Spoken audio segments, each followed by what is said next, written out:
I want you to be here. I want to be there. Why do you have to be in the NFL? So I'm going to be scouring the internet. I'm so excited. You sing this song. I'm so excited. From locker room disappointment to wedding energy and family mayhem, this story has everything. First, an unexpectedly sweet moment between Taylor Swift and Travis Kelce emerges just after a tough Chiefs defeat, showing everyone that love doesn't punch out when football ends. I love you. I don't know. How do you remember 36,000 plays that are all tactical missions and then just go do it? And suddenly, the vibe shifts as Taylor's bachelorette plans start heating up, with her bridesmaids subtly organizing trips that radiate full main character energy. Then we return to the football field, where Andy Reid talks about the intense, drained mood in the Chiefs' locker room following their playoff exit and Patrick Mahomes' crushing injury. I'm not happy about it. Neither is anybody. Then it turns charmingly domestic as Kylie Kelce shares the funny mayhem of deciding who gets to dress the kids at her home. Our house, because I am a type C mom, this probably is not as clear of a distinction. Finally, Kylie takes center stage for an important reason, delivering a heartfelt personal announcement connected to a significant fundraiser. So careful to make sure that I continue my messaging. I have not wavered, and I will not waver from people understanding that. Imagine this: freezing temperatures, Arrowhead Stadium alive with energy, playoff dreams hanging by a thread, and Taylor Swift wrapped up like a stylish human marshmallow showing up to support her soon-to-be husband, Travis Kelce. Sunday night was meant to be a comeback for the Chiefs, a do-or-die clash against the Chargers. Instead, it turned into one of those heartbreak episodes nobody asked for, ending in a harsh 16-13 defeat that officially shut the playoff door.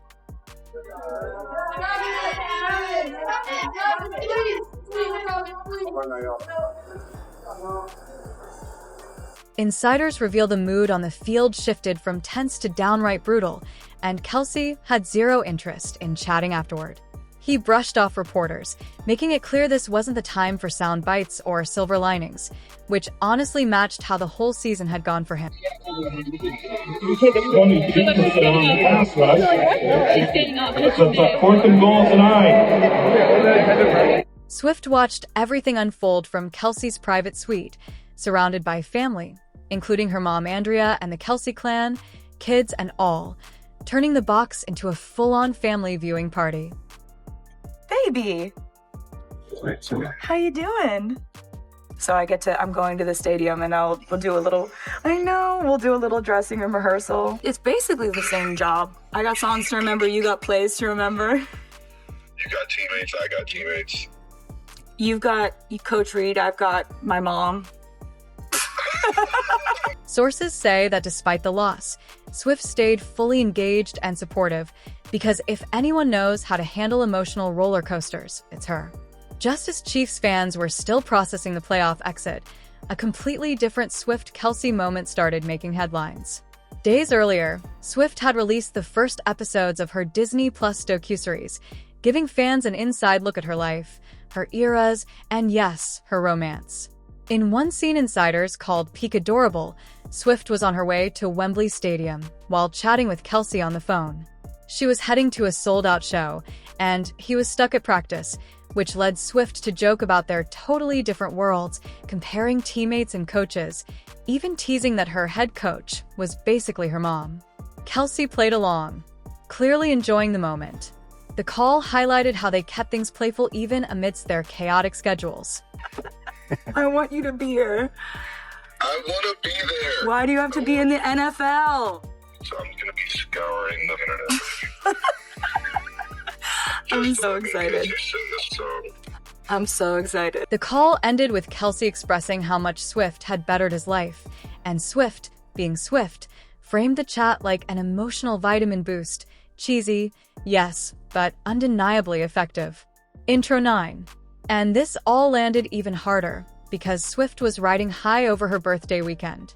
She turned 36, casually watched her team lose, and still saw her album, The Life of a Showgirl, climbing back to #1 because apparently dominance is just her default mode. While that sweet moment had fans swooning, The next chapter in her love story was already quietly shifting into full-on celebration mode. Taylor's bachelorette era was apparently loading in the background like the world's most glamorous group chat.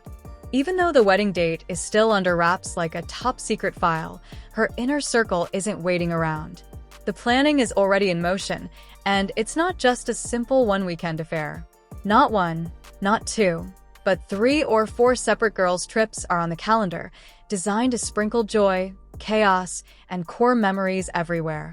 Think New York City for late-night laughs, Nashville for nostalgia, the Bahamas for relaxed beach vibes, and Italy because, of course, if you're Taylor Swift, pasta and wine on another continent is just a casual option.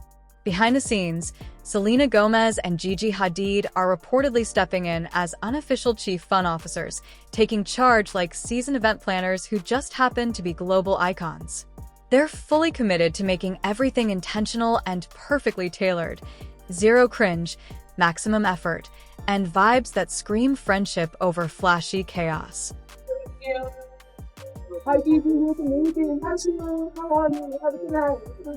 Adding to the wholesome chaos, both Taylor's mom and Travis Kelce's mom are reportedly in the mix, bouncing ideas back and forth like pros, making sure nothing clashes with wedding prep or triggers stress. It's giving serious family group chat energy, but with much better aesthetics. These trips aren't wild parties, they're curated escapes, designed for breathing room. Time to laugh, decompress, talk about life, and maybe sprinkle in some wedding chat without turning it into a Pinterest meltdown. Since privacy is still key, most planning is happening quietly via Zoom calls, endless text threads, and a few low-key in-person meetups that stay under the radar. No flashy announcements, no accidental leaks, just trusted people handling trusted people business. Nothing is finalized yet regarding dates, destinations, or the guest list, and even the wedding location is reportedly still up for debate. The one non-negotiable rule is simple. Everything must feel safe, joyful, and stress-free. Fans, meanwhile, are already spiraling online in the best way, imagining rooftop sunsets, beach days, surprise gifts, and musical moments straight out of Taylor's world. While fans fantasized, back in Kansas City, reality hit hard as the Chiefs' locker room faced a full-on emotional hangover after everything went sideways. Andy Reid didn't sugarcoat a thing when asked about the mood, and honestly, nobody expected him to. The team had just watched a decade-long streak of dominance quietly vanish, and the energy reportedly felt heavy, drained, and painfully aware that the season had hit a brick wall. Reid acknowledged that everyone was frustrated, disappointed, and running on fumes after a year where effort didn't always equal results. The most annoying kind of football math. Not happy about it. Neither is anybody here. I mean, we strive for excellence. We try to do that every year. The loss dropped Kansas City to a record nobody in that building was used to seeing, snapping a 10-year playoff streak and marking the franchise's first December collapse in over a decade. Insiders describe it as the kind of moment where you sit in silence, staring at the floor, replaying every what-if in your head. As if that weren't enough emotional damage for one night, Patrick Mahomes' season-ending injury poured gasoline on the heartbreak.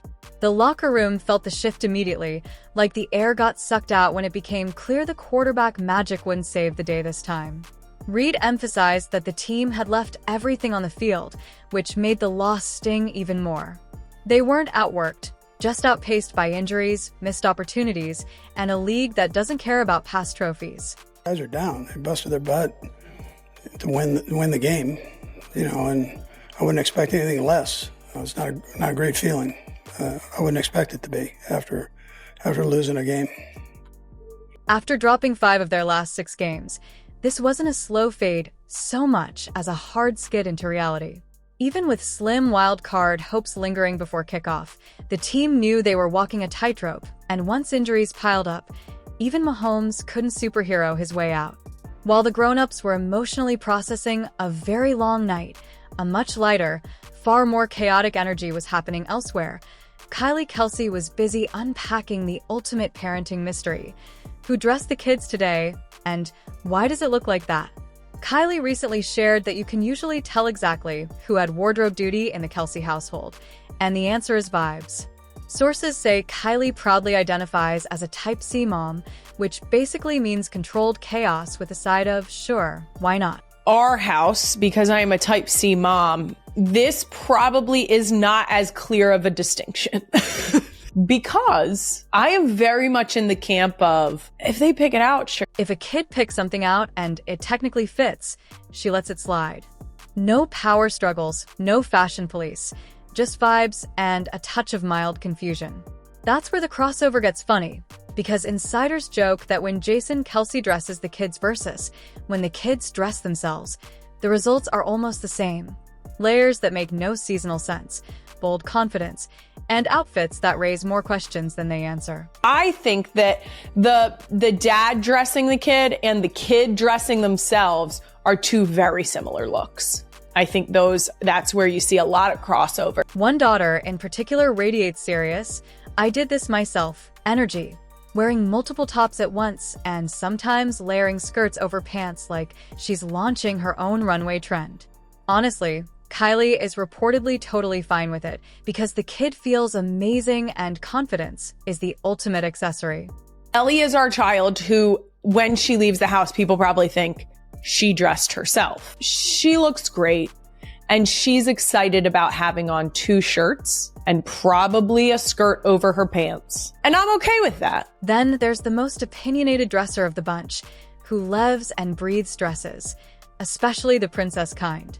One recent dinner reportedly turned into a full-blown wardrobe crisis after a beloved princess dress ran into an unfortunate stain. Recently, she was wearing her princess dress and wore it to the dinner table, which you all know didn't end well. The aftermath included constant daily reminders, little finger-pointing missions to the laundry room, and a toddler clearly unimpressed with how slow the adults were at handling laundry.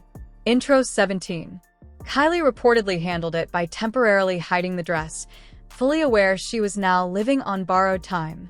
So it ended up in the laundry room, and so for 2 days straight, she would walk me down to the laundry room and point to the princess dress and be like, hey, you need to fix. Kylie finds comfort in one universal truth. She buys the clothes, she washes the clothes, so she gets final say. Stains that won't come out after a few tries quietly exit the rotation. No dramatic goodbye needed.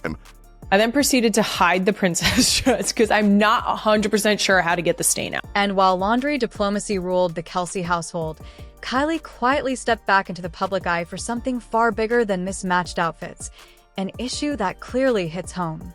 After keeping a low profile for months while soaking up newborn life, she made her first major appearance at a large autism fundraiser. This wasn't a casual wave-and-go moment. She came prepared to speak, advocate, and show everyone exactly where her heart is. Addressing the crowd with calm conviction that makes people stop scrolling and actually listen, she promised to continue using her platform to raise autism awareness, no matter how busy life gets. I buy the clothes, I wash the clothes, and therefore can edit the clothes as they go into the washing machine, aka if there's a stain that's not coming out, we'll try once or twice. This wasn't about chasing the spotlight or grabbing headlines. Insiders say it was deeply personal, family-focused, and very intentional. Kylie reportedly made it clear that anyone following her family's journey is also signing up to hear about the autism community because that message isn't optional and it isn't going anywhere.